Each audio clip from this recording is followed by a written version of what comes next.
Mickey Hart here, you're listening to the GAA Hour Football Show. The GAA Hour with Colm Parkinson is brought to you by Paddy Power, home of the Money Back Special. I'm not finished yet, it took me a long time to get here. Both players have spoken with each other and they regret what happened. They've had a frank discussion with each other, and they're both of them are keen to now focus on getting back their county jerseys. That these fellas will get such a shell shock next Saturday evening that we'll put them back in their asses for 10 years. It is probably good as I was hoping for, because Division 1 relegation was decided very early. Mayo kept it interesting, almost threw it away, which at least kept that a little bit interesting, because Kerry were hammering Roscommon. Division 2 relegation, Division 2 promotion was over very quickly too, although Fermanagh maybe had people guessing at the start, 4-0 up. They threw it away. Then it's all about Division 3 really, because promotion was decided in the last couple of minutes and relegation was decided in the last couple of minutes. So that was exciting. I don't know about you. You went to the Meath Fermanagh game. I listened to all this unfolding on Radio 1. So it was exciting. I was watching the hurling and this was going on the radio, and I was just thinking this should be on television and these results should all be coming in, and this is almost like Groundhog Day at the end of the National League. It's given no respect.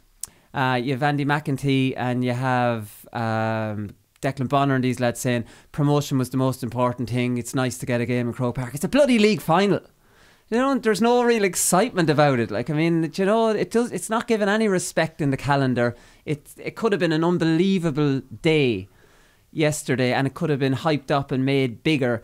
On Radio 1 they just kept saying it was fascinating. If I had a euro for every time I heard the word fascinating. But I don't know, like, I mean, more should be made out of all this. Someone suggested a red zone. I think it was John Fogarty on Twitter yesterday. Oh yeah, well look, it will be there for people to consume, and I'm sure people would follow it with a great degree of interest, and particularly if they had footage from each of the venues that they could flick between as scores were coming in or as things were unfolding across the course of the 70 minutes. That'd be really, really good. And look, people would watch it. People would all tune in. They'd all be interested in it, because there's a wide range of interests when it comes to the end of the league. It's not just a one-off game or a final or, you know, the top teams again. It's, you know, almost all counties have some level of interest, even if that's, you know, listening to the radio to hope the neighbouring county beside you doesn't get promoted, that they do get, you know, there's always something, you know. So well, Laois put Carlow down but kept awfully up, so I don't know whether I'm happy or what way to feel about that. Like, I mean, Laois got promoted is the bit I'm kind of concerned. Don't worry about it.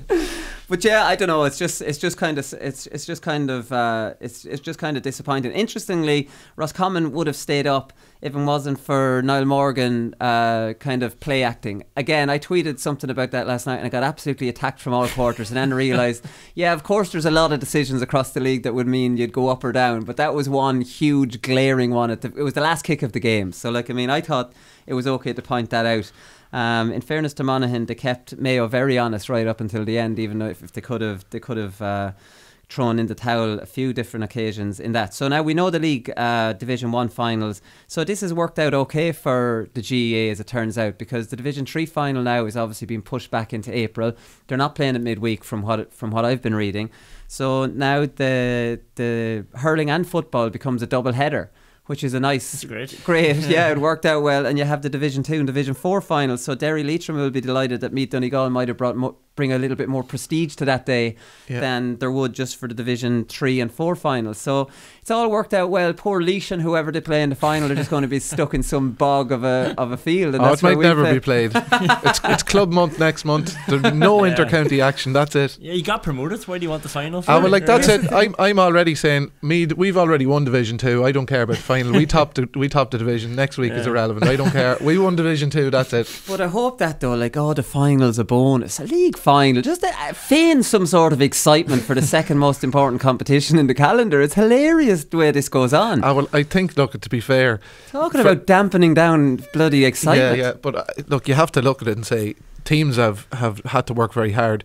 League final next weekend is the third game 3 weeks in a row. If there was even a week break where they had an opportunity to build up towards a final, I think it would change the vibe a little bit for a lot of these teams. But a lot of the time, once the final whistle blows in the last league game, it's almost a sigh of relief that you've either stayed up, got promoted, or, you know, done whatever you've done. So they'll all refocus during the week, and of course they'll put put the focus on it then, but it's not enough time to actually build up towards the final, because Meath played, yes, I think the league final is Saturday, isn't it, for Meath Donegal. Yeah. So they've had big matches today and they've 6-day turnaround for a final, which, look, it is a bonus. That's the way they've looked at it all along. It was all about getting promoted, and how they got there was somewhat irrelevant, and if they win it now in the end, it will be just a bonus to them. Yeah, see, is that not twisted?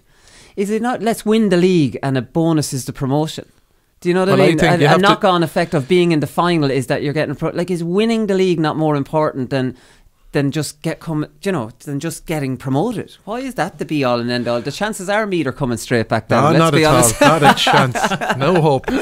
Right. Well, if Roscommon and Cavan are anything to go by, they're the yo-yo teams up to Division 1. They can't seem to stay up. So Division 3 was where it was all about, lads, and maybe this is just because I'm a Laois man. Huge surprise that Louth went away to Down. That really caught me off guard, because in my head, Down were through, and then it was between Westmeath, Louth and Laois. So when that result came in, I was a little bit shocked. I had seen Down out of the picture and promoted, and as it turns out, Down are now out. They're not getting promoted and they're not in the final. They've really made a balls of this Down. They went 40 minutes in the game against Louth without scoring. It was a dour, low-scoring game. Laois did the business against Carlow, which I knew they would and which they would be expected to do. So, as it turns out, Louth and Westmeath both won. So, the way it's turning out now is that Laois and Down are on the same points. Laois have both beaten Down on the head-to-head and have a better scoring distance. So, Down can't go ahead of Laois under any circumstances. If Westmeath beat Louth, they go above Down. If Louth beat Westmeath, they draw with Down on 10 points, and there'll be 3 teams on 10 points, then a scoring difference. Louth and Westmeath have both better score difference than Down.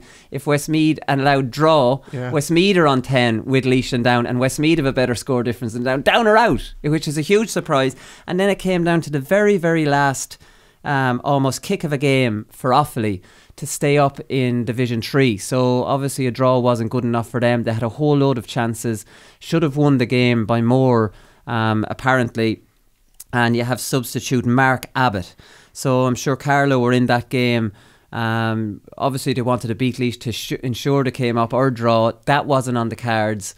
They were looking at the Offaly result, and that's a draw with the clock ticking down, and then Offaly get the winners to go level on points with Carlow and put them down on the score difference. So, like, I mean, that was probably the most dramatic, ending to any of the divisions. Down's turnaround throughout the whole league has just been so dramatic. They lost to Laois, and then people just started writing them off because they had that young team. But then Paddy Tally got them going, and they won all those successive games, and they looked like really comfortable then going they into lost this the weekend. first one and the last one. Yeah, and then it's just 1 point of a difference as well. Laois are beating them by 1 point of a score difference, because they had the Louth goal under siege as well. So this was ticking. This was all going on, and then I was really annoyed with Radio 1 because this was where all the action was, and then you're getting a report on Kerry. Well, Kerry are still 10 points up here. It's like that's not. I don't care. That game's done now. We've decided Kerry are in the final. Let's focus on the ones that are. So then instead of listening to that, I went onto Twitter and was just typing in Offaly, Sligo, and frantically checking updates on that, and then it was like Louth,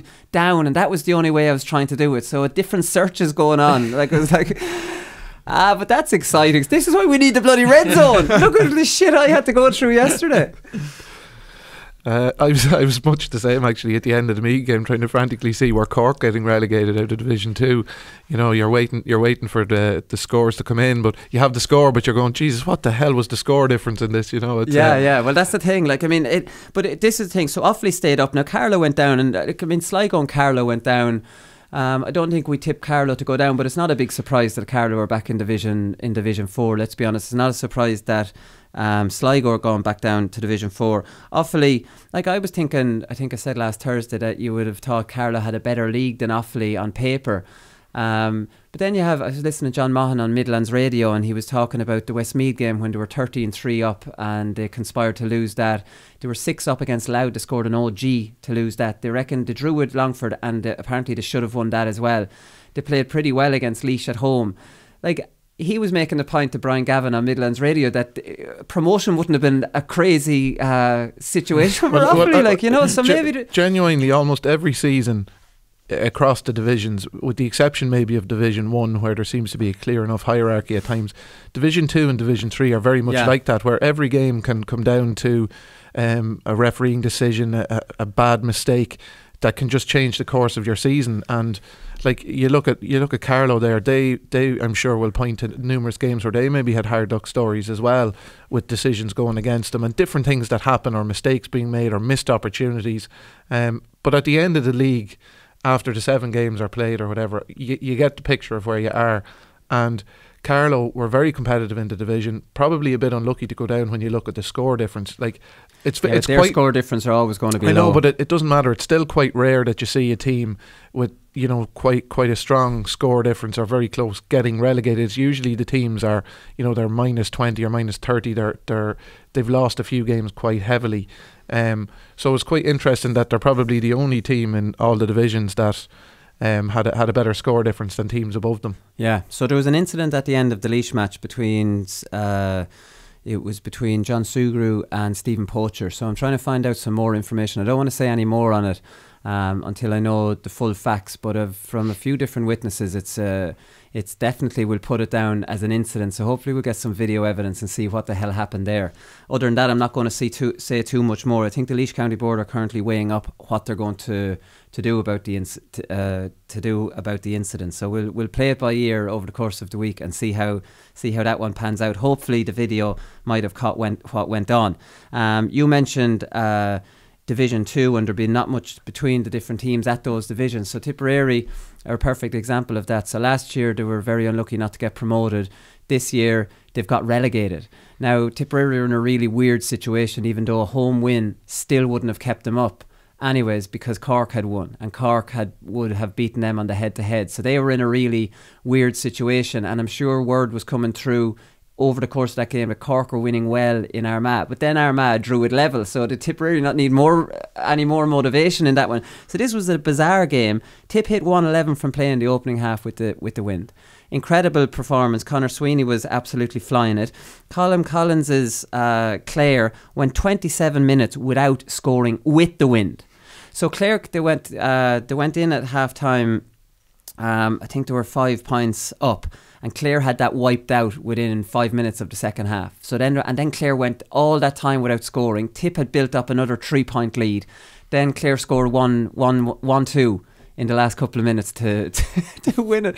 Like, I mean, it's just a bizarre. I don't think, from reading the report, Clare didn't really deserve to win the match. Like, no, I mean, it's a phenomenal end to the match for them and an end to their league campaign, because again, Clare and Tip were both fairly well placed last year in Division 2.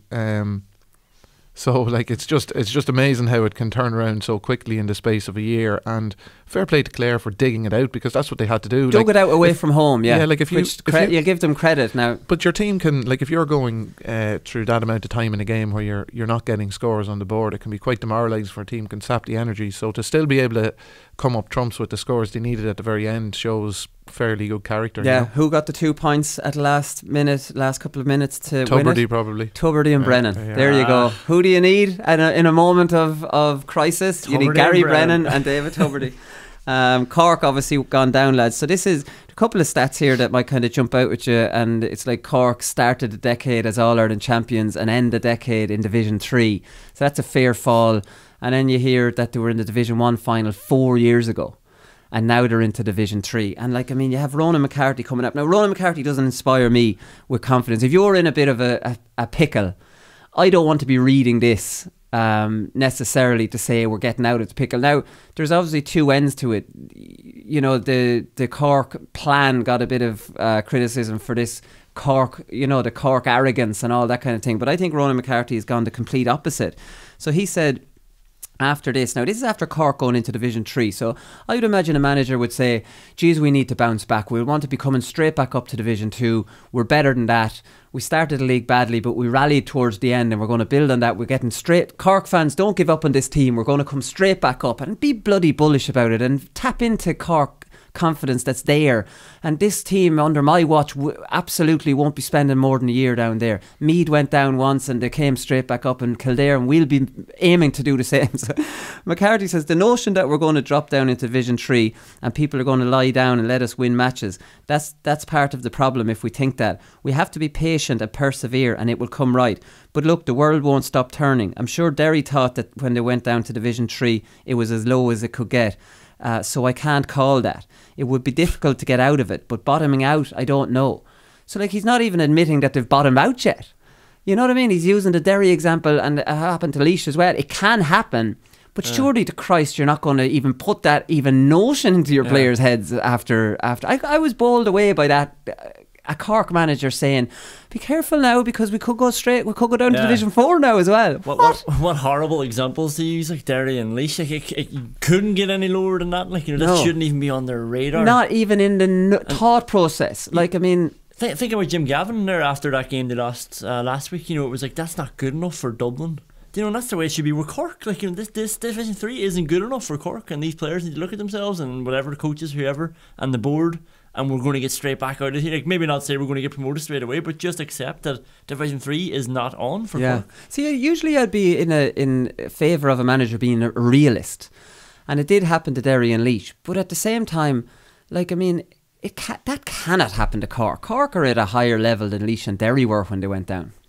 Yeah, look, when you go down, if you're have experience of it myself. So when we were playing in Division 3, it was a case of, like, you're not even considering the prospect of losing a match. You're always looking upwards and looking forward and saying, well, we are where we are, we're going to make the best of it and get on and win some matches. Like, that's it.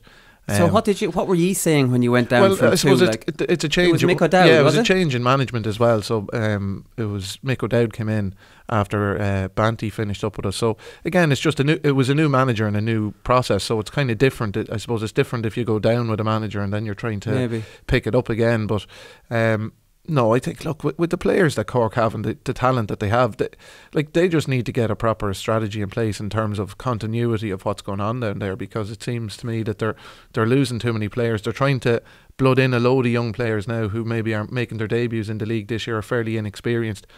They have to keep all of those guys into next year. Like, if they start losing 10 players off a panel, you're starting in Division 3 and throwing lads into the wolves there, really, because you're going to be up against hardened inter-county players from Louth, potentially from Louth, from Down, from Longford, from Offaly. Like, I mean, it doesn't. If Derry coming up, it's a tough division. Yeah, it is a Derry, tough division. Tip, Cork, Down. Jesus, yeah, that's the big one next year, maybe. So, the thing about it is, there's no easy games really in any grade, because you're there for a reason. And if you're losing players of experience, of performance at that level, or just even, mightn't be performance you want, but certainly players that know what it's all about and are used to the volume of training that's required and have a certain level, have the levels of fitness needed, because it's an absolute slog. And every team in Division 3, certainly every team that's in that division is hitting that's their championship. Oh yeah, no, that's their championship. So they're really focusing on that from the previous October, November. Well, Cork need to make it their bloody championship and get out of there. That's the reality of it, even if they suffer in the championship. For Brian Hurley scored 2 great goals yesterday and then went off with a hamstring injury, and it's the same hamstring that he had 2 operations on. So that's horrific news for him. Hopefully it's just a little strain and it's not a big deal, because I'm a big fan of Brian Hurley. He's such a live wire and he's such a good player, that it was great to see him getting the 2 goals, and then obviously terrible bad news about the injury. What about this Fintan Kelly red, lads? Like, for me, this wasn't even a foul. Now, the footage was inconclusive to know if he used an elbow. It looked to me he used the shoulder. The camera angle didn't show any evidence of an elbow. They mentioned an elbow on League Sunday last night. I didn't see any elbow, so I don't know why they even mentioned elbow. The referee couldn't have seen it because it was an excellent diagonal ball, Brumachet, so the referee was on this side of it as well. Did you see any elbow, or did this just look like a hit that happens in every game? I was surprised the play even would be stopped. Never mind have a fella get a straight red. It was difficult to see it from the camera angle. It's from behind Fintan Kelly, so it goes over his shoulder. Yeah. He's turning. To me, with the way the player went down, and if you're trusting how players go down and that they hold the right part of their body that contact is made with, we'll start with that caveat. But if if that is the case, Fintan Kelly appeared to lead. I don't know if it was quite with an elbow, but certainly with a forearm, and he caught him, and he caught the Mayo player in the head. Now, if he didn't lead with his arm, then there was nothing to see. So I can only assume that either a linesman has passed the information to the referee that he led with an arm and caught him high in the head. Yeah, we didn't see any consultation process. If it was a linesman, I would say fair enough. The footage in fairness to it, isn't clear. You would need it to be shown from the other. But in real time, it did just look like a shoulder. No, it did. It just looked like he rattled him. Like did the player go down a bit sooner than it would have been for a shoulder? He did. He immediately. The player went down immediately, holding his head. I even mean time wise. By the time his shoulder might have connected, it seemed like the player went down before his shoulder would have hit him. Yeah, I'm just looking at it from behind, and just like the way he went there, as soon as he went down, it seemed like his shoulder wouldn't even be at his face yet. Now, interestingly, James Horan mentioned that they got a red card, which they will be disappointed with, and he was on the right side of that. Yeah, exactly. Do you know what I mean? Which would make me think that this was just a shoulder. Do you know? And I think it's very unfair on Fintan Kelly to be even bringing elbows into it. What I'd say is that if there is footage available, and there was no contact with a forearm or an elbow, then hopefully it does get rescinded. It can be rescinded, and we'll know then. But look, if the footage shows that he led with a forearm or an elbow, well, then obviously he has to take his medicine. Yeah, exactly. So Graham Riley tweeted last night, 12 years of playing Division 2 with Meath. Plenty of lows, but to be playing in Division 1 next year is an incredible feeling. 3 smiley faces up Meath, Division 1. He's obviously forgotten the year in Division 3, Cian, that he must have forgot that year, yeah. Was he away travelling for that year or something? I think he was playing, yeah. Yeah, so he must be really happy with his role. Quickly now, we'll mention a bit more about Meath in performance of the weekend. He's a sub every day, and no player with as good as him would be happy with that. But whatever way it works, there's black cards, there's injuries. He gets on early all the time, so he's on at half time yesterday. Yeah, no, he came on. Look, he didn't have a great game yesterday. I suppose things just didn't fall for him. It was a game where he could have had 1-3 or 1-4 after coming on, but just the way the moves broke down, or he was off the shoulder and didn't get the pass. So it was a bit frustrating for him. You could see him; he was a bit frustrated with his teammates on a few occasions, not getting the pass. But he's a very dangerous player to have to bring into a game, particularly if you take yesterday's game against Fermanagh, who had to open up and start, I suppose, committing more bodies to attack, and then you have his pace breaking, on the counter attack and coming off the shoulder. But it probably is a role with the way the game has gone that maybe suits Graham Riley to be coming in for, the last 20 minutes or for the second half of a game when it's kind of opened up a little bit, because the early stages of games, they can either be really open or they can be really cagey. And look, maybe he's been carrying some injuries. I'm not too sure, but he's been making a reasonable impact in all the games. Even though I would say he's still not in his top form, but he's a player that usually comes to life when the ground starts to harden up a bit more. So he would. I'd be expecting, and Meath will need it from him, is a big Leinster championship from him. I think Meath's high intensity press and all that wouldn't necessarily suit him for 70 minutes. Correct, now, we know Graham Riley has no real interest in doing that. He'll do it, but he probably hates doing it. He's almost like he's a strike runner, really. Yeah, he's a strike runner, and if you're telling everyone to push up there, he'll switch off and he won't be on his man, and he'll give away. He'll let an easy kick out go to him, and he'd be like, "You're ruining it on everybody else, Graham." But that's my kind of reading on him. And I think that's probably a reasonable comment, in that when the game gets loose and it gets a bit frantic and the gaps start to appear, and that's when the game loses its shape, that's when he can become really dangerous, because he is always, I suppose, he's always looking to get the dangerous side. He's he's always thinking about how can he get a score on the board, or how can he hurt the opposition. So from that point of view, he's a brilliant impact player to have. Oh yeah, that's what I love about Graham Riley. He's waiting. He doesn't want to go in for a breaking ball. He's waiting for someone else to win the breaking ball, and then he's gone. And there's a great value in that. But anyways, maybe someday he'll remember the year he spent in Division 3 with Cian. We'll come back and we'll talk about Tyrone and Galway.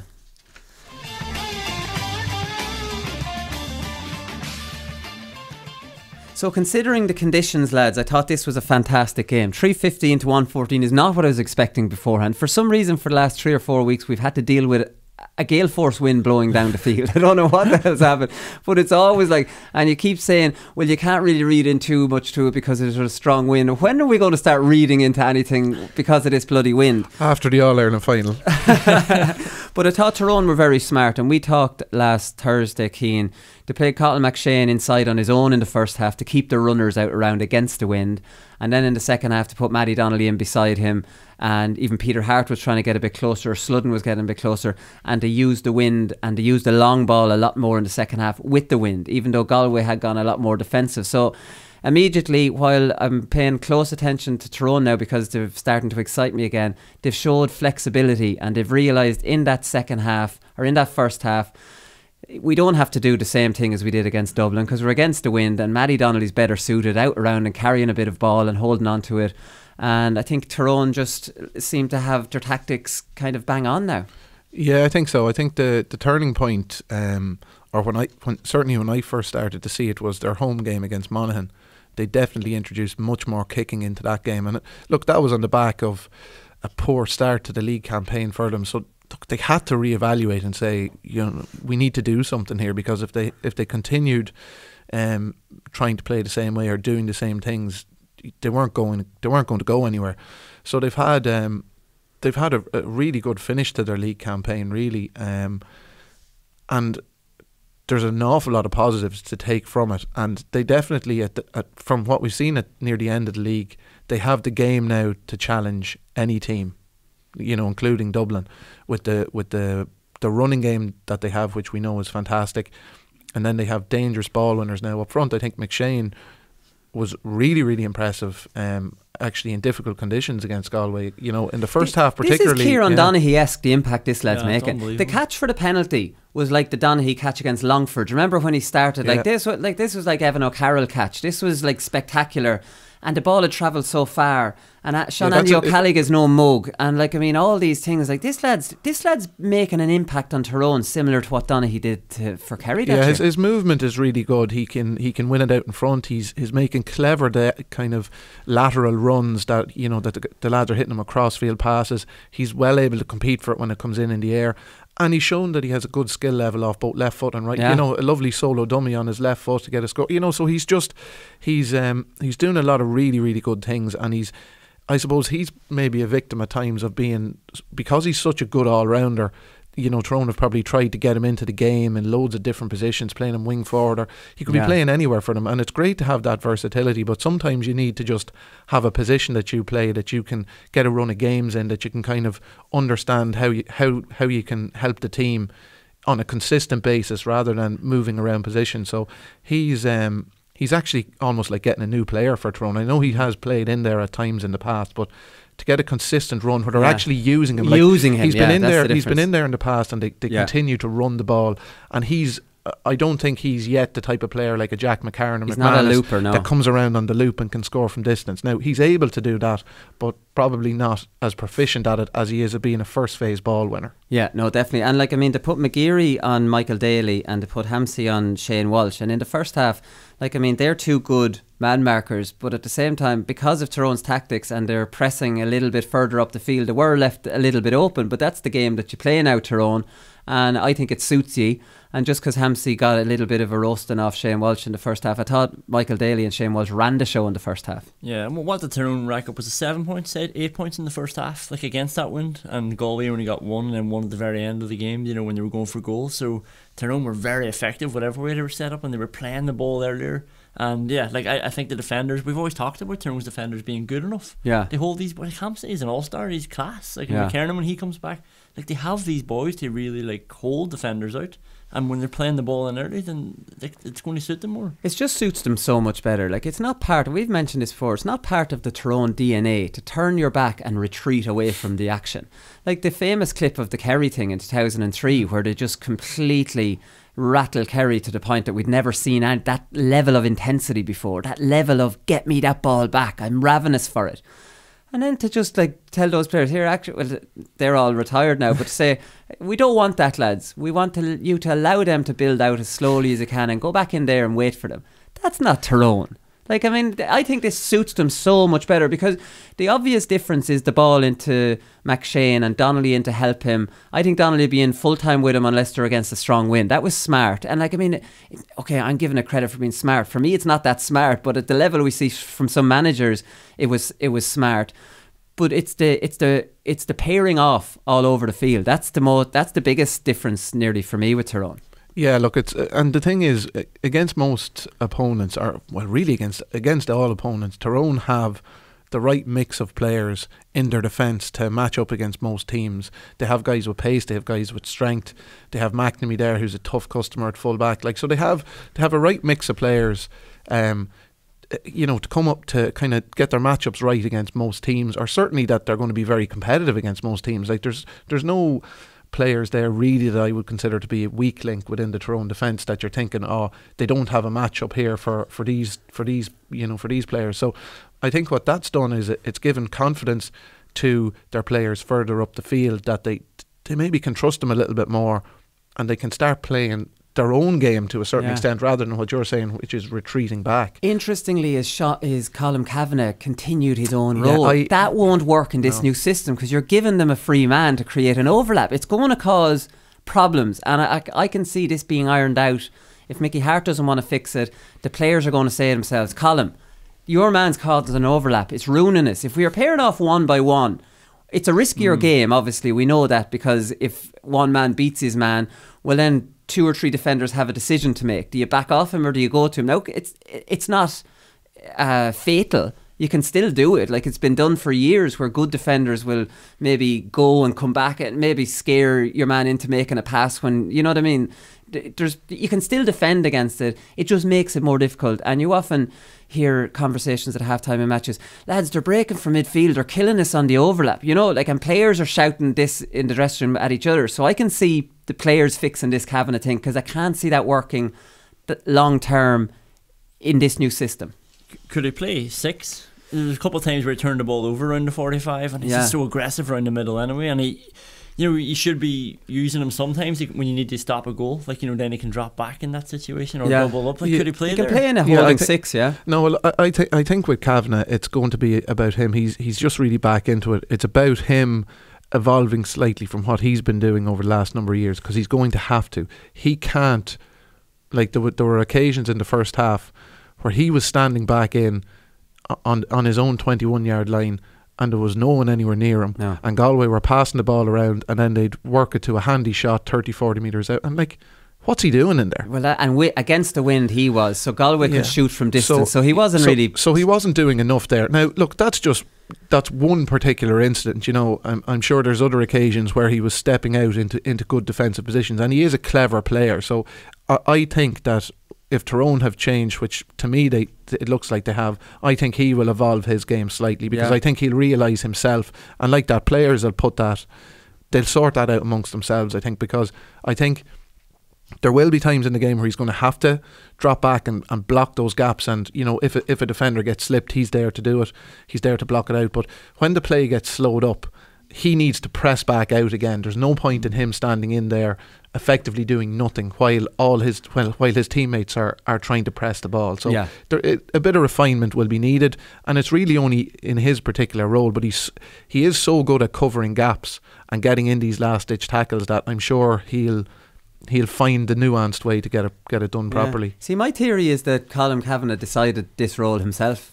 I might be wrong. I don't think he was given this. I think he started doing this, and I think he started going well with it. And I think Mickey Hart, Mickey Hart's message to Colm Kavanagh, I could be wrong in this. This is not fact. Is go out and play your own game, Colm. Decide yourself when you think there's trouble, go back.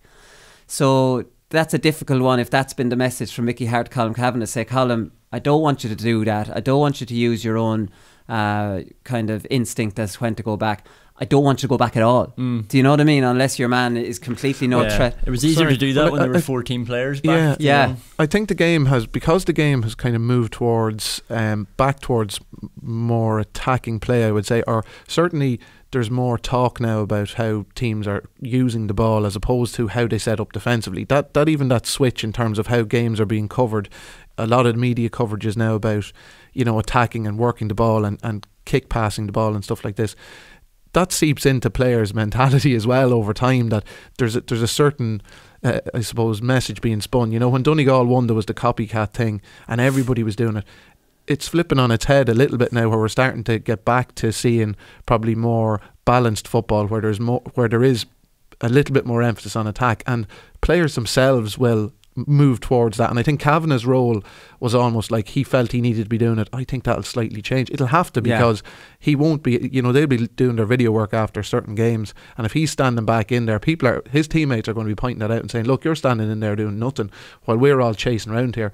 We're either pressing the ball as a group, or we're not. You can't press with 14. Yeah, we can't do it if you're standing back there doing nothing. You need to get out and press this midfielder, because he's you can't stand there while Brian Fenton is dictating the play from the middle of the field. Yeah, we don't want Matty Donnelly to have to come back to mark Fenton, because we need him up front. So when we get it, we can hurt Dublin. Exactly. That's what'll happen. Exactly. Galway played some good stuff with the wind. Now, it was a strong wind. Like, I mean, they had a great ending to the half, and they destroyed Morgan on his kickouts. They destroyed him, and for however they were able to do it, they were kicking points from play, and then having Morgan in all sorts of trouble on his kickout after from play. Now, I could understand Shane Walsh got one from a free, and they destroyed his next kickout on the press, but they were destroying his kickout after points from play, which is very unusual, because goalkeepers usually are so fast at getting that out, and from play, Galway must have all decided to move up the whole way. It's hard to tell on television, because there was the Shane Walsh scored a point, and then the Morgan kicked it out. This was a point from play, and that led to a Heaney point. Then Morgan went long for the next one, and Michael Daly got a point. Galway won it. Then straight from the Daly kick out, Walsh got a point, another point from an aggressive press. Then Gareth Bradshaw got another one from an aggressive press. And all the time, these were points from play, most of them. And all the time, Morgan's coming out, putting the ball on the ground and looking around, and he's at a stalemate. He only went long with one. He went to a wing, he went short, and they were intercepted in points. And number one, Morgan must have been too slow coming out with his kick out, or else Galway couldn't have had that brilliant press. Another thing, you're playing against a strong wind. When there's an aggressive press and you're against a strong wind, why go to a wing back or a short to a 45? You're screwing yourself over. If a turnover comes from that, you're gone. You're straight in on goal. If you go long to midfield and he's a booming kick out, and we explain this all the time, you've all your six backs in their positions. You can't be caught cold. What is the reward? Even against a strong wind, you're going to your wing back who's going to be marked immediately. What's the benefit of that? There is no benefit. See, this is the copycat stuff, lads, right? So now all the press up is in fashion now, because Dublin do it. Donegal famously did it against Thing. So the press up is grand, and we were talking recently on the show, I think it could have been a Thursday, is in that aggressive press up is fine and consistent with Jim Gavin's philosophy, James Horne's philosophy, and attacking managers. It's completely inconsistent with other defensive teams' philosophies, because if you see so much value in being really aggressive from the kick out, why doesn't that follow through to other phases of play? Why turn and retreat then? You know, it doesn't really follow through. But here's the point about the kickouts. So all these kickouts are in vogue now because Cluxton does them. Cluxton could give it to Jack McCaffrey, who's got incredible pace, athleticism, and they'll work it out. Every team can't do what Dublin do, working it out the field. Dublin are a phenomenon. Even the best running teams in the country, like Tyrone, can't put it up to Dublin. So when Stephen Cluxton will tap it, even under an aggressive press, even though he will tap it to Cian O'Sullivan, and they will trust themselves to work it down the field, that doesn't mean that every feckin' team in the whole country can trust themselves to work it down the field under that pressure. Everyone's not Dublin. So why not lamp it to the middle and be less what's the word I'm looking for? Be less risky than tapping it, kicking it to a wing back underneath the stand, and you're under pressure against the wind. Sure, there's no logic in my head to that. And the only reason they're doing it, lads, is because it's all copycat stuff. It's all copycat. It's all copycat. They're copying Stephen Cluxton, even though they're not able to do what Dublin do. Dublin are a phenomenon. Cluxton has ice in his veins. He'll tap it to Johnny Cooper under the most intense pressure, and they'll end up working it up the field. So when everybody sees, oh, well, Dublin retrain it from their kick out, Dublin, if you think you can start copying what Dublin do, then you're living in cloud cuckoo land. Well, I don't even know if Dublin do it to the extremes there. Like, Cluxton is quite pragmatic as well. Like, he doesn't, if he's playing against a very strong breeze and he doesn't have 100%, option short, he goes, he clears the lines and he goes out to his midfielders. Like, that's what he does, or he hits a runner. Like, and then they get under the brakes and they battle for it. Like, Dublin do mix it up. Whenever Cluxton is going short, more often than not, it's to an uncontested player. It's a banker, yeah. It's a banker standing on the edge of the D because the opposition aren't pressing up on them. So it'll be very interesting to see now with it becoming more in vogue with teams really pressing up even against Dublin. It'll be interesting to see. Like, Cluxton, a lot of the time, the reason he's able to get off these kickouts, tapping them 10 yards, is because he's so quick out with the football after a score. I don't know what the delay was with Morgan, but he certainly had a couple of them. But I mean, in all reality, if you're playing against a very strong breeze and you're on goals, what is the panic? Like, you should be taking as long as you can over the kick out. You should then be, if there's nothing on short because the opposition has pressed up, particularly after conceding a few scores, like, his brain was scrambled because, he was getting out with the ball, giving it away, score, like, he should have been going, right, I'll slow this one down, I'm going to clear the lines, I'm going to put it out over the half back line, maybe out to the wing in the middle of the field. If they win it there, they're going to have at least 3 to 4 passes to be able to get a score. We have all our players in defensive positions, not making runs here, there and everywhere. Yeah. Like, if half-backs are making runs for short kickouts, if they don't win the ball, they're gone because they're not marking their man. No. Like, you see it all the time. When you organise it properly on the opposition's kick out, it's the easiest way to get scores. You get all your players in your positions, in your zones, make the opposition kick it to a contest. And I love to see cornerbacks and wing backs making all these runs here, there. I love it because I know when we win the ball, I'm free.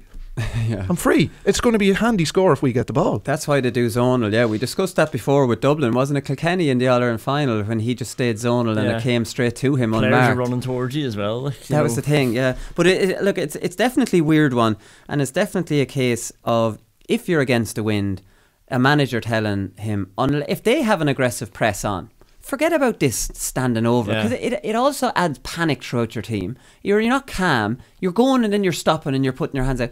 Get it out the field and we'll defend it and we'll try and win the ball back out there. Like, I mean, I genuinely, and I took Kevin McStay's point last night, but it's not something we haven't spoken about before. It was funny, Kevin McStay talking about starting a debate when Tomás O'Shea didn't debate with him at all. Like, I mean, I thought there was going to be an argument for and against. It wasn't a debate. It was just Kevin McStay has been pointing out something that's very obvious. Like, I mean, it's ridiculous that you would be giving away. Sure, this has happened long before. Sure, back when I was playing, every kick out was an aggressive press because there was no such thing as, and you'd be saying to your goalkeeper, drive it out. Yeah. Get it out there. Jesus, don't put me in that position again. If a goalkeeper tried to come wing back to me, I played wing back all my career until I was 23. And he tried to come to me, and suddenly when I get the ball into my hand, I'm being hit with shot. I said, don't do that to me again, buddy. Yeah. You'd be saying, get it out. Well, particularly because if you're playing wing back and you get the ball, your back is to the play. Yeah. You don't know. You have to turn. You have to turn, and all of a sudden you could be swarmed by 3 men. So it's a difficult place to get out of. There has to be a benefit, obviously, to playing it short. And there's no benefit if you're losing the ball on your own 45 or you have your players out of good defensive position. So, look, it was an interesting one from McStay, but he had a great weekend to point out all of the goalkeeping flaws. It was just perfect. Yeah, but it suited the narrative well. I didn't like the point that he was making that, like, Beggin's not a bad shot stopper. He just made a balls of that. You know, it was almost like McStay was trying to paint a picture that he's there for his kickouts and he's not good at much else. You know, I'm not sure about that. Well, look, Morgan. The obvious strength of their games is that their long kicking is very proficient. Yeah, but that's a prerequisite now for goalkeepers. But like Begin on a number of occasions has shown that he's not a fantastic goalkeeper. I mean, look, Stephen Cluxton's not a fantastic shot stopper really either. I mean, like he didn't cover himself in glory with the goal against Tyrone 2 weeks ago. I mean, that was fairly poor. But on occasions they're capable of making really good saves. And 1-on-1 for a goalkeeper, like, fairly difficult. Like, David Clarke is the opposite. He's probably the best in terms of his goalkeeping skills and smothering these shots close to goal. But, you know, there's other facets of his game. Graham Brody, don't forget Graham Brody. Graham Brody's the ultimate. He's kicking points in Everton. He's like a cat in that goal, so he is. He's actually incredible. I have another. There's lots of good different talking points here, lads. Kyle Coney's diagonal ball to McShane towards the end was absolutely lovely, and the diagonal ball that Tyrone gave in has been worked on a lot. But it's from the Matty Donnelly goal. Now, this was a very interesting passage of play, and Galway kind of have themselves to blame. Now, this has worked for Galway before, so Galway sat back on their lead basically, and I actually thought, have to say this, instead of going on hindsight, oh, that was the wrong thing because Tyrone won, at half time I would have seen no way back for Tyrone, because I've seen Galway doing it before. They'll just choke out the game, they'll get a few breakaway points with Shane Walsh, and you know, they'll get a couple of frees, and Tyrone will not. I was amazed Tyrone got back in that game, when, you know, if I had been watching it live I would have seen no way back for Tyrone. But anyways, so for the Donnelly goal, Galway won a kick out, Tomás Flynn, on 43 minutes and 47 seconds. I rewound this, right? They kept possession until 47 minutes and 13 seconds. So 3.5 minutes. So you almost have to speed it up. It was the most boring passage of play ever. They were trying to frustrate Tyrone, right? So it was over and back. And Tyrone changed tack a little bit in this point. They had a lot of men back behind the ball. And it wasn't until Peter Hart and Sludden started going out on them and saying, feck this, they're holding on to the ball for nearly 3.5 minutes here, this is embarrassing, and actually got out, that they forced that turnover. But Galway's tactics of trying to run down the clock in the second half ended up kind of costing them. That's amazing. That's a great stat. I didn't realise it was that. You don't realise this time's going by. Like, no, do you know why I rewound it? Because I was watching it and I was going, oh, for God's sake, this is... Like, I was actually thinking of forwarding it, because I was about 20 minutes behind on the Galway. I had to pause the thing anyways, and I was actually watching it knowing I had the option to pause, and Galway were so boring. I was like, well, I forward it. And then as I started forwarding it a bit, I realised, Jesus, they have this for ages. I must rewind it now and see see how long it was. That's bizarre. And like, to be honest though, like passing that ball to Lavelle, like, it was a bad pass as it was. It was a very bad pass. Yeah. He hung the keeper out to dry big time there. Yeah, now, I know Lavelle probably didn't cover himself in glory. Maybe he could have. Look, he could have taken Donnelly out, or he could have lunged towards the ball and maybe got a fist on it. But yeah, look, it was just he was static and Donnelly was on the move, and the pass just killed him really. Yeah, every time players see a keeper, for some reason they feel like they have to pass it to him. Like, I don't mind the keeper coming out as an extra man and maybe running on overlap and taking another man away, but they always try to give it to him. And then when they saw Lavelle, it's like, here you go. Like, and he wasn't on really. Yeah, so there was loads of excitement then. Like, I mean, Peter Hart obviously had another chance off the outside of his left, which put the ball into an empty net, and that was really exciting at that stage, because Galway... See, this is the thing. The joy you can get out of pressing a team that are against the wind. Like we've said it before, it's an impossible task playing against that wind. You would only love the opposition to retreat off you, go back into the 45 while you play on the outside of them. Sure, that's just wasting down the clock. Like, isn't it so illogical, some of the things that would have gone on? So it's when Tyrone started putting a lot of pressure on them, then Galway started making mistakes, because it's not easy to play against a wind like that. So they obviously got the Peter Hart goal attempt. I think he should have scored that. I actually thought Donnelly's was a difficult... Okay, maybe not difficult when he took the touch. If he hadn't taken the touch on the turn, it would have been difficult. Peter Hart should be sticking that in an empty net, no? It would have been amazing if he had it, I think. Jeez. There was no one in there. Like, I mean, you only have to get it on target there. 50 yards out. Cian? Do you think, Cian? I think it was a bad miss. Top level player. A bad miss. People will think it's an empty net. An empty net. Now, maybe we should. I was with the wind. Against it, I'd say it was fair enough. But with the wind, he was in the middle of the pitch. It wouldn't be a bad miss at Junior D, but it's a bad miss at Senior Inter-County. It's a bad miss for Peter Hart, who has a wand of a left foot. Right, yeah. He'll put it down as a bad miss. The Danny Cummins. We talked about Niall Morgan a bit, but he was terrible goalkeeping for Danny Cummins. And I have to say, your man O'Lee, who I think is a good player, he took a huge hit from Ronan McNamee, and most players would have gone down, but he ended up going for a point, miss-kicking it. And Danny Cummins should not be scoring a goal in there. Like, I mean, there's no possible way that he absolutely should. And he could have had another goal then, where O'Lee took another mishit shot. Very shortly after it, yeah. Another mishit shot from the very same people, and Morgan was in all over the place. So I don't know. I give Tyrone very good marks for pulling that out of the fire. Yeah, no, they deserve credit. They were 7 down at half time and they won by 7, I think. So, look, that's a fairly impressive turnaround. Galway were doing a lot of good things as well. I mean, their first half performance at times was very good. you know, they did it. They were still well organised and did some good things in the second half. Unfortunately for them, it was mistakes that killed them. You know, it was sort of, we'll call it. I know there was pressure on from Tyrone, but to concede the goal to Matty Donnelly in the manner that they did, was not good. And then the penalty goal as well. Because if you look at the footage of it, I mean, there's about 5 or 6. I think there's 5 Galway defenders and McShane in behind them all. And brilliant pass. Soft enough penalty, was it, when McShane had caught it? It was accidental from Owen Kern coming back. It was accidental, but how many times do we say it, Wooly? You know, when these defenders are running back towards their own goal, they panic. He just got too close to McShane. McShane stepped across him. I mean, he had to just, you know, sort of let McShane take the step past him. He didn't. He made contact with him and he tripped him.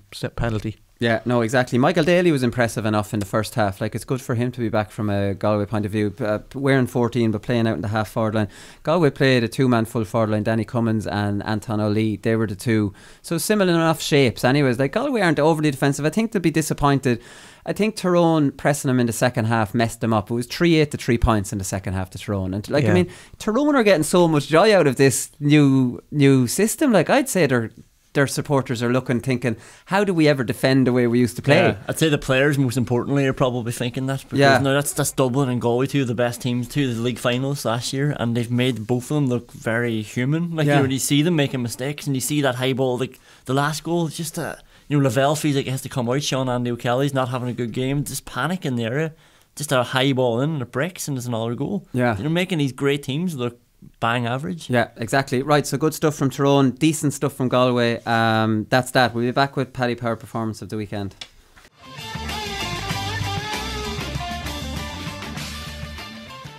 Paddy Power performance of the weekend. First up is Jack McCarran.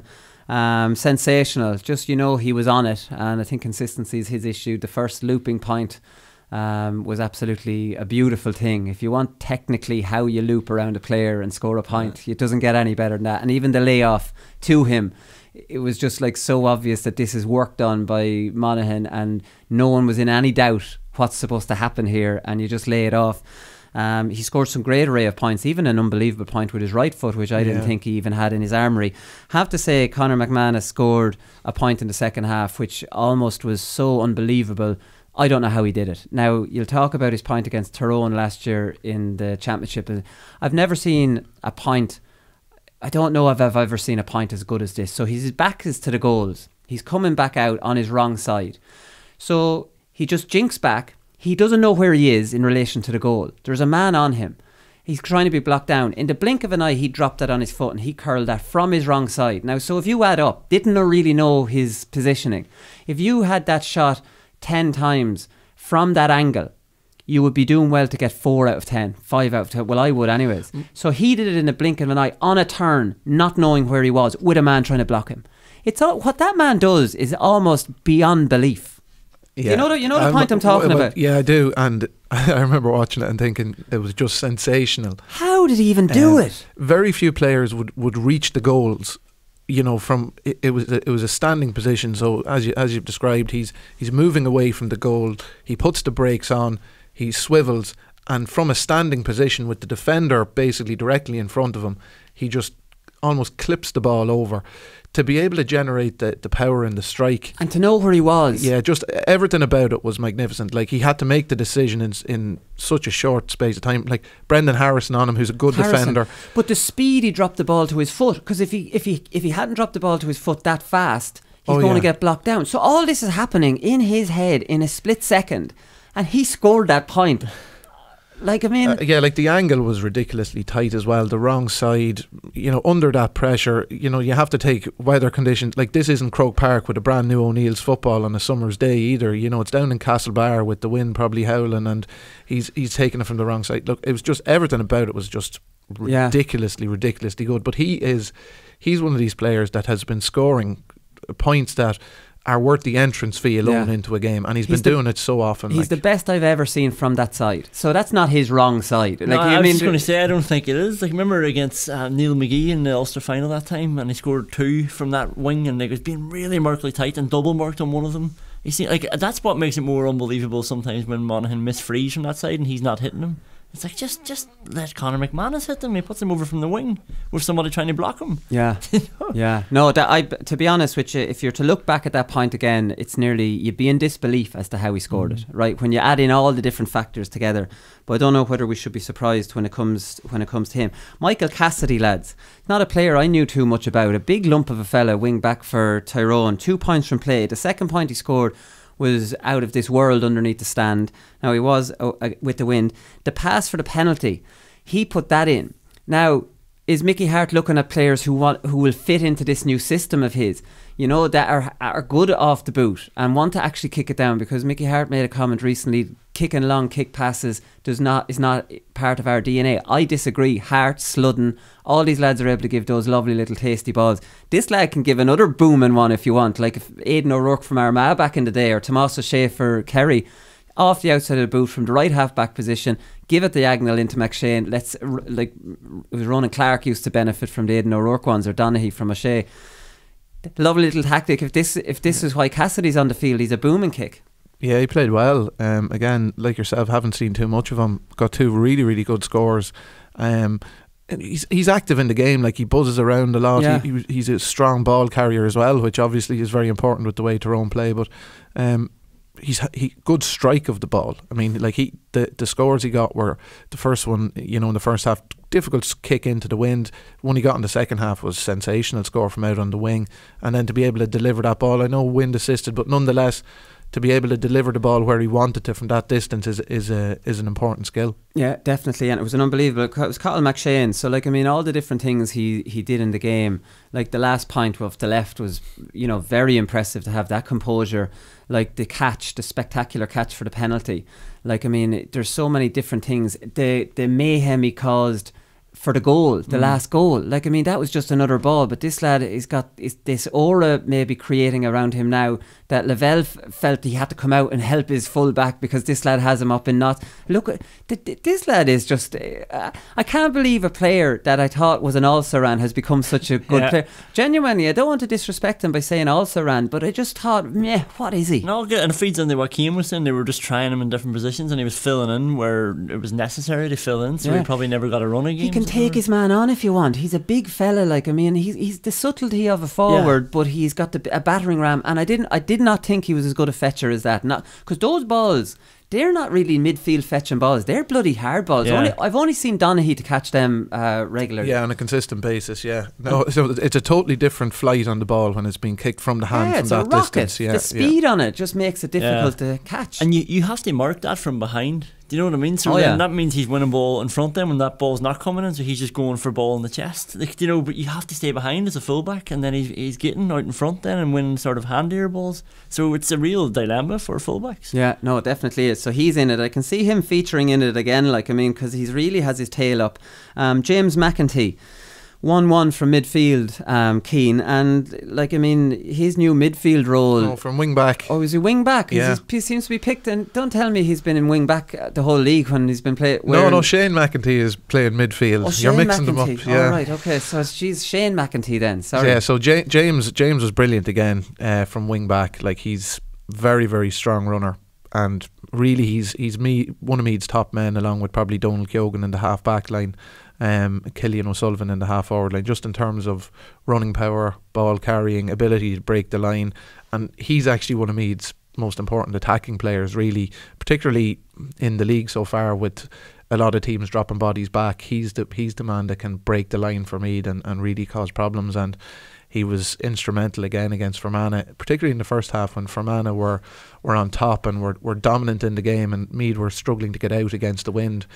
You know, they nearly hold the ball up and wait for a time when you can have James McEntee and Killian O'Sullivan up the field enough, and then they can do a little bit of interchange or break the line, and one coming off the other, and then they can break the line and get through. And he was crucial in the first half, winning frees and breaking the line. And then the second half again, got a really good goal coming on to, I think he came off Brian McMahon at the time. So really good performance from him, and he's a hugely important player for Meath. Yeah, the Colm Nally influence. So, like, I mean, the talk now is that Nally has taken over from Andy McEntee this year, and he's doing a lot of the football. Like, I mean, Do you have any information on that, or do you have any information on what changes maybe he's made, or from the evidence of what you've seen? Is this aggressive press and this more of an attacking style a little bit down to Colm Nally? Well, I think that definitely the intensity with which they're playing is mirrored in the way that they've been training. From what I'm hearing, is that all of Nally's training is very much high intensity, match based, scenario based stuff. So they're training very, very hard, and they're in like excellent physical condition. They're finishing all their games really, really strongly. Definitely a lot stronger than every team they've played this year in that area of it. And that's the reality. That's the level that they needed to get to if they want to be competing in Division 1 and competing well in the summer. So, because it's a similar group of players to last year that weren't performing that well, and then Nally comes in this year and they're playing much better football, and more aggressive Meath football. Would that be fair? Yeah, I think so. I think that they probably toyed with the idea of trying to steady the ship and play a bit more of a defensive game. But a lot of those players have continued to develop physically through just sticking at it, another year's training under their belt. So they've all developed physically in terms of their physical size, their fitness levels. Like, as far as I'm aware, the Meath players were basically at their championship fitness at the start of the league campaign this year, on the basis of their tests and stuff like that. So that gives you an indication, and they're going to continue to develop on that, because they've now got the reward of getting up to Division 1, which means every player that's there is going to want to be involved next season, and you're going to have more players in Meath, guys that maybe have stepped away now that they're back in the big time will see that, geez, this is going somewhere, like I want to get involved as well. So I think that it was crucial for me to get up this year, because if they didn't get promoted this season, I think the management would have stepped aside and everything, because they weren't getting anything for all the work they were putting in. So very, very important, and they're without a doubt going very much in the right direction. Yeah, in all areas of what they're doing. Okay, that's great stuff. Shane Walsh was unmarkable in the first half. Some of his points, he got 3 from playing the first half at least, and he got a booming free kick, which we've come to expect. You're marking Hampsey, who's bloody well able to wrap lads up, and you're making Hampsey look very ordinary, let's be honest. Now, Hampsey slipped one time for one of his scores, but it's just effortless for Shane Walsh. Like, I mean, he took another free with his left, and Anton O'Lee looped around him, and it's almost like looking to make eye contact, because he's a left footer and Walsh wasn't entertaining him at all. Like, I mean, he's able to take the frees off both feet. But he's been a one constant for Galway, and he's had an impressive league, and he's shown a bit of leadership without the Comer, without Ian Burke, or without Brannigan and all these. He's played all the league games, and he's consistently been playing well. Yeah, and that's it. And he's going to get better with those boys coming in. And the Hampsey slip it's like psychologically it's good as well, because you have like Tyrone's best defender and he's on his arse and you're running on past him and putting it over. Like, the work he goes through is unbelievable. Like, a lot of people do that work, but then they don't have that sort of drive at the end to get that end product. Like, where he's always seemingly bursting for the last 10 metres as well to get past somebody else. Yeah, well, I think Walsh has definitely improved over the last number of seasons in terms of the added physicality he has brought to it, because the criticism I would have had with him in previous seasons was that he would do all of his sidestepping and shimmy in front of the defender, but he wasn't actually going past many players.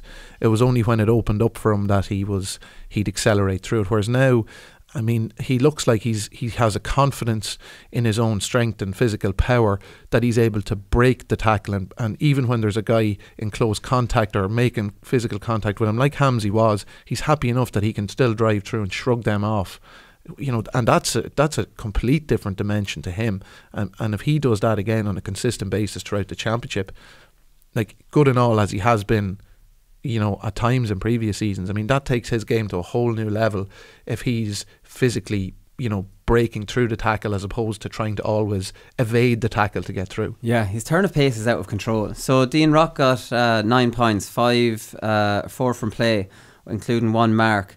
I think Dean Rock weirdly needed that good game. Isn't that a weird thing to say? Because he's been taken off a good bit during the league, and Costello then will go on the freeze, and Costello was in such good form.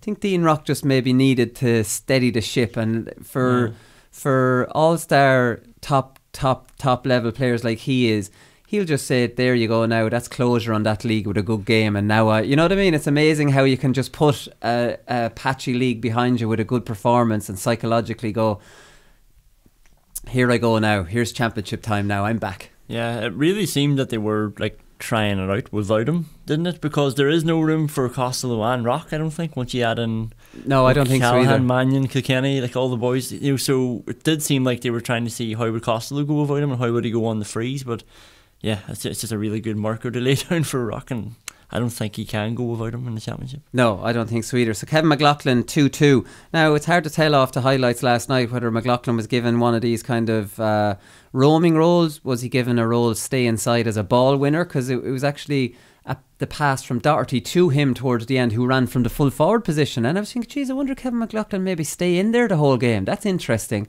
I don't think he's a natural corner forward, but he could maybe play that Andy Moran role from full forward and be out in front all the time.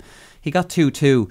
A beautiful pass by Aidan O'Shea, who scored a superb point off the outside of his boot in the first half. Gave a few lovely diagonal balls, which he probably wouldn't be known for. But McLaughlin, player I really like, 2-2 from play. Really can play anywhere. He's been a great servant for Mayo, in fairness, an underrated servant. Yeah, look, he's always, you know, you have to look back to the point he scored last year against Donegal as well to keep them up in Division 1. Oh yeah, the 20 steps. Yeah, the 25 steps, yeah. So, look, he's been consistently excellent for Mayo, and they're a much poorer team when he's not involved. He had quite a good performance. Again, 2-2 is fairly impressive on any day. I think you play him wing forward, do you?